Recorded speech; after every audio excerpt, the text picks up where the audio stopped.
Olá, amigos e amigas. Hoje, em nosso Falar com Deus, nos Passos de Jesus na Terra Santa, nós vamos caminhar pelo deserto da Judéia e meditar as tentações de Jesus no deserto. A Quaresma comemora os 40 dias que Jesus ficou no deserto em jejum e orações. 40 dias e 40 noites para se preparar para os anos de pregação que culminariam na cruz e na glória da Páscoa. E por que o deserto? Em hebraico significa a palavra midbar, que significa lugar da palavra. Por que isto? Porque o deserto é o único lugar silencioso bastante para se ouvir a palavra de Deus. Em toda a Bíblia nós temos as revelações desde os patriarcas e todo o povo de Deus caminhando pelo deserto e ali recebendo as revelações. Por que isso? Porque a realidade do deserto é inóspita, é um lugar onde nós temos cheios de privações, sem nenhum conforto, de muito calor de dia quando o sol reflete nas pedras e de muito frio à noite. E, sobretudo, o que mais pesa, o isolamento e a solidão. Então, ali na verdade, é o lugar de escutar o silêncio. Vamos então conhecer essa realidade do deserto, conhecendo um pouquinho sobre o deserto de Judá, que é o chamado deserto da Judéia, de todo o povo judeu. Jesus se retirou para o chamado deserto da Judéia, como se comprova os textos bíblicos e os manuscritos encontrados nas grutas do Mar Morto. O deserto da Judéia ele fica na parte sul de Israel, na margem oeste do Mar Morto, e com a área de 1.500 km², diferente do deserto de Sinai, que é de 61.000 km². Está próximo a Jerusalém e a Jericó.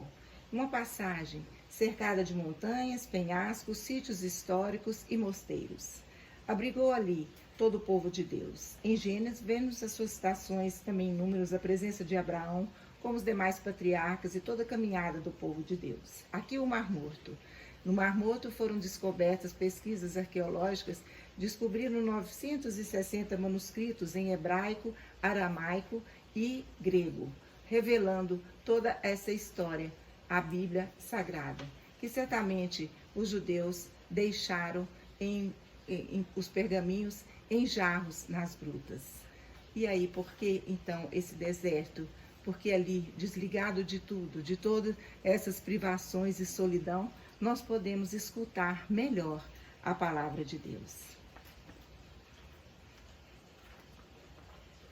Temos aqui então o deserto de Judéia, onde Jesus sofreu todas as suas tentações.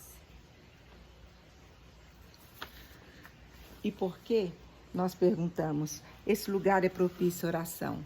Ali existem monastérios de pessoas que resolveram fazer a sua vida optando por essa oração. Na profecia de Oséias nós lemos: eu te levarei ao deserto para ouvires a palavra de Deus. E no meio dessa aridez do deserto, o destacamos também uma nascente que está ligando a Jericó e a Jerusalém. Isso significa que depois de toda a aridez do deserto, nós temos a beber a fonte da água vida. Que Jesus, Deus, nunca vai nos abandonar num deserto. Por mais que sua vida seja privada de dificuldades e angústias, você nunca sairá vencido, sairá vencedor e beberá da água, da fonte de água vida. E assim foi com Jesus. Nós lemos em Marcos 1, 12 e 15 as tentações que Jesus sofreu depois de ter jejuado 40 dias e 40 noites. E por que ele fez isso? Porque ele também quis mostrar para nós o seu exemplo, que ninguém deve considerar dispensado de passar por provas. A primeira tentação, Jesus de 40 dias depois, ele teve fome. E o tentador se aproxima dele e diz: se queres, podes transformar essas pedras em pão. Mas Jesus, humildemente, não quis usar do seu poder divino. E ele simplesmente quis mostrar a todos que nós devemos amar o trabalho e não usar desses poderes, como Jesus não quis usar. E a gente tem que seguir vigilante, seguindo aquilo que Deus nos guia para nos fazermos e fugirmos da tentação. Na segunda tentação, o tentador o leva para o alto de um monte e diz: se queres, se és filho de Deus, lança-te aqui embaixo e os anjos do céu irão pegá-lo e protegê-lo. Mas Jesus fica com duas alternativas, porque se ele recusa, demonstra que ele não tem confiança em Deus. Mas se ele aceita, ele também está usando de seus poderes divinos, e esse ele não quer, porque Jesus assumiu definitivamente a condição humana. E ele quer nos mostrar que nós temos que fugir de toda a nossa vanglória, de toda a nossa vaidade pessoal e seguir avante, guiado por Deus. E ele responde ao tentador: não tentarás o Senhor teu Deus. E na terceira tentação, o tentador diz: se queres, vou te dar todos os reinos do mundo. E Jesus não quer, a ele não interessa esses reinos do mundo. Jesus se nega esse poder e glória que todo homem almeja e que devemos rejeitar. E ele diz: adorarás o Senhor teu Deus e só a ele servirás. O demônio, para nos experimentar, ele conta justamente com as nossas ambições, a nossa glória pessoal. E muitas vezes, o pior dos ídolos é o nosso próprio eu. Falar com Deus hoje é entrar no silêncio do deserto e ouvir a palavra de Deus. Falar com Deus hoje é lembrar que nos desertos de nossa vida, nós temos que buscar a mortificação cristã de fugir das ocasiões, evitar a ociosidade e oração contínua.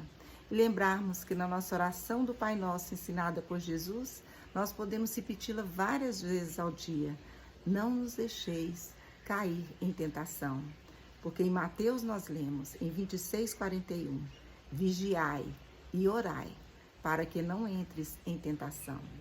Falar com Deus hoje é saber que o Senhor está sempre ao nosso lado, em qualquer tentação, e nos diz afetuosamente, como lemos em João 16:33, coragem, confiança, eu venci o mundo.